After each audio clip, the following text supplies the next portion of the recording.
Bien, ceci est donc la suite de ma première vidéo sur les 66 points de retraite. 66 points en fait de discours qui ont été prononcés par le Premier ministre. Donc j'en étais resté au 26. Voyant que mes vidéos étaient trop longues, j'essaye d'écourter et de faire plusieurs parties. Donc cette seconde partie va partir avec le 26 points cités par le Premier ministre. Donc, il nous parle à un moment de la logique du statut. Alors ça, c'est extrêmement intéressant parce que euh, le gouvernement veut supprimer les statuts spéciaux, les régimes spéciaux, mais il parle encore de logique de statut. Qu'est-ce que c'est que la logique du statut? Il est évident que quand vous avez une profession, votre profession peut avoir des caractéristiques tout à fait exceptionnelles. Entre la profession, je sais pas, d'un maçon et la profession d'un prof, c'est pas le même genre de problème qu'on peut rencontrer, pas le même genre de difficulté ou de facilité. Donc, chaque profession va forcément avoir un statut particulier naturellement, hein, par nature, c'est-à-dire sans qu'on crée un nouveau groupe de retraités, on va avoir affaire à des gens qui ont des facilités ou des difficultés professionnelles qui sont différents. Et c'est ça qui est incroyable, c'est qu'il nous parle à ce point 26 de logique du statut. Donc nous allons y revenir là-dessus. Au point 27, il nous dit on ne peut pas avoir, enfin, il faut que les gens aient le même niveau de cotisation sur la totalité de leur carrière. Mais nous sommes tous inégaux. Et ça rejoint ce que je viens de dire sur la logique du statut, hein, expression qu'il utilise lui-même, hein, c'est pas mon expression à moi. C'est-à-dire que chaque individu n'a pas un même niveau de cotisation et il n'a pas un même niveau de totalité.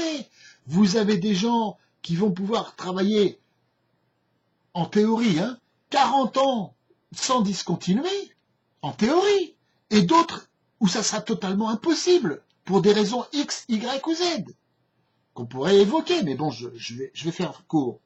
Point 28.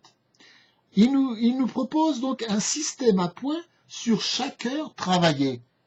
Très intéressant ce point-là, parce que il y a des heures qui sont payées 7 euros, il y a des heures qui sont payées 10 euros, des heures qui sont payées 30 euros.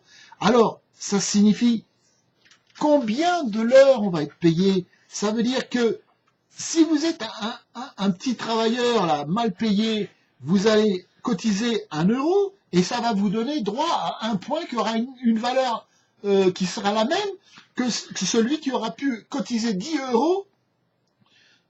C'est-à-dire que ça va être la proposition de continuer la différence sociale non seulement pendant la durée de travail, mais également pendant la durée de retraite.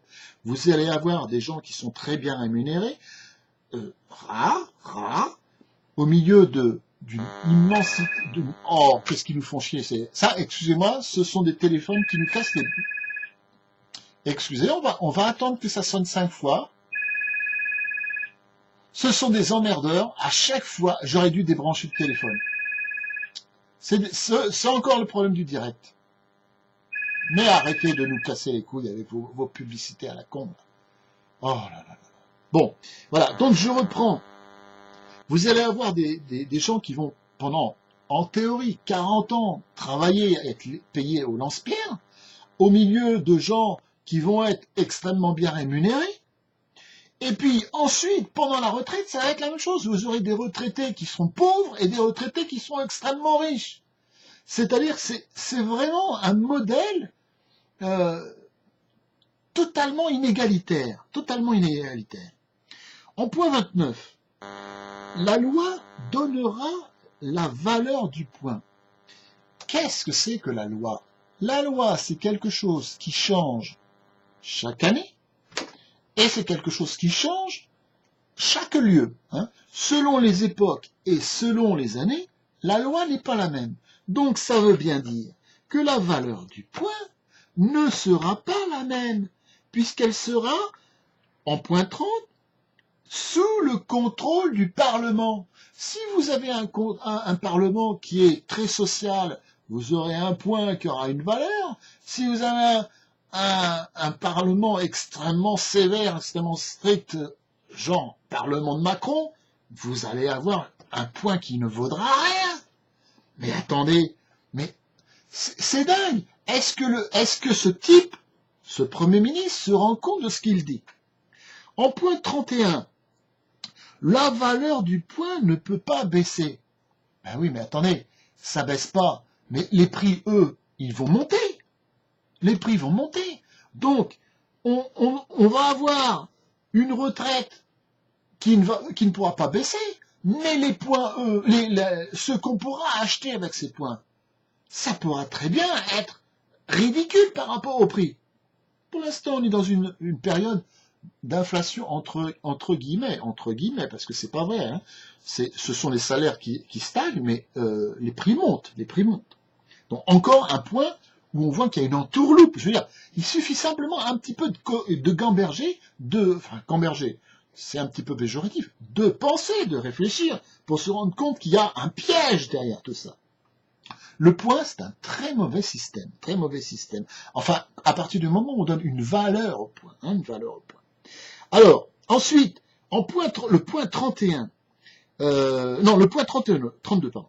Il y aura une indexation sur les salaires, mais pas sur les prix. Mais c'est justement là où est le problème.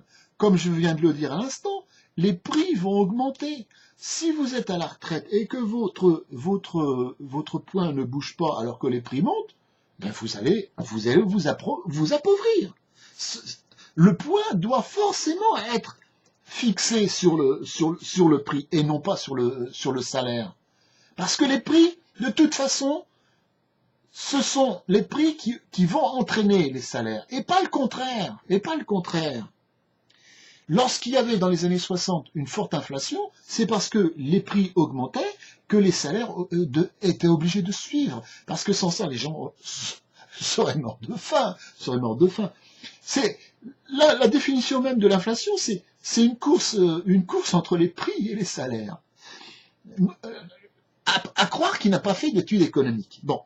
Ensuite, point 33. Donc il insiste encore une fois sur, et je suis obligé de relire ce qu'il a dit, parce que je peux quelquefois bafouiller, il ne faudra pas m'en vouloir, mais il nous parle d'universalité, et il nous donne des exemples qui sont très intéressants. Il nous compare, ou plutôt il nous oppose. Ça sera universel pour le plombier et pour l'informaticien. Question, est-ce que dans son esprit, un plombier, c'est au bas de l'échelle et l'informaticien, c'est au sommet? Je crois que c'est oui. Ensuite, entre l'agriculteur et le douanier.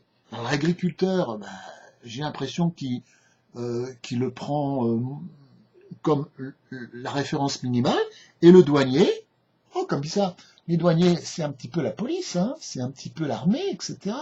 Donc il nous met bien des oppositions entre les classes inférieures et les classes supérieures.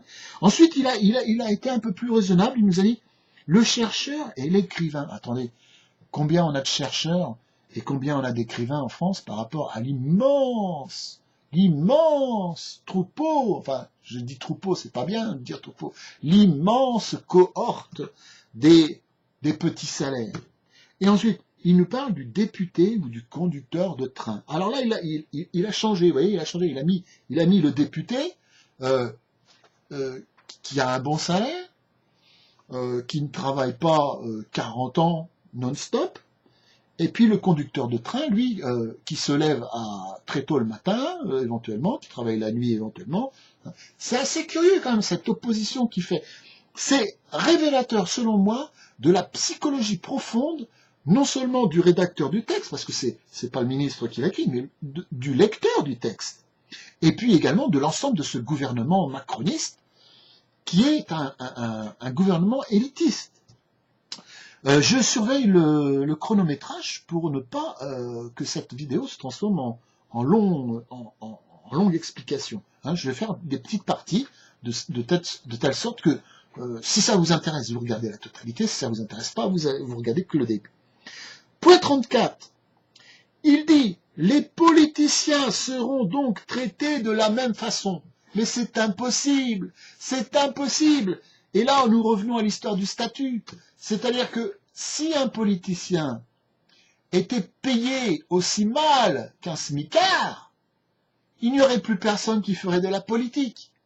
Par définition, certaines professions seront toujours mieux loties et on sera obligé de leur donner un statut particulier pour attirer les gens.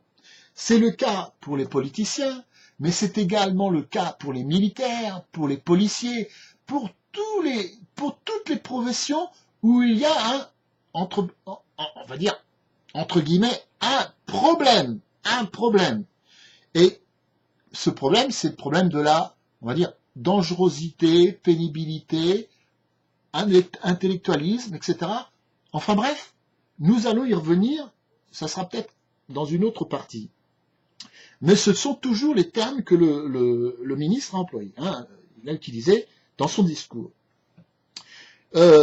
Donc, sur ce point 34, moi j'ai noté le point 35, qui est le point des régimes spéciaux. Il veut supprimer les régimes spéciaux, mais il vient auparavant de nous parler des politiciens qui seront traités de la même façon. Or, je viens de vous dire que c'est totalement impossible. Il aurait pu parler des policiers ou des militaires. Jamais il ne pourra imposer aux militaires ou aux policiers ou aux politiciens ou à certaines autres catégories que je ne cite pas ici, mais qu'on pourrait énumérer.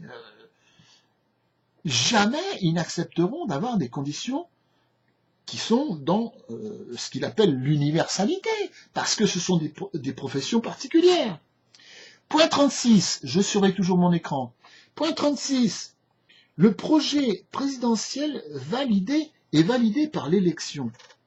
C'est-à-dire que il dit, ce que nous proposons, ça a été validé par l'élection. Mais non, ça a été validé par 1/10 des électeurs.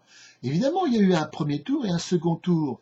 Mais nous savons très bien que dans les chiffres, le macronisme est représenté par 10% du corps électoral, c'est-à-dire un Français sur 10.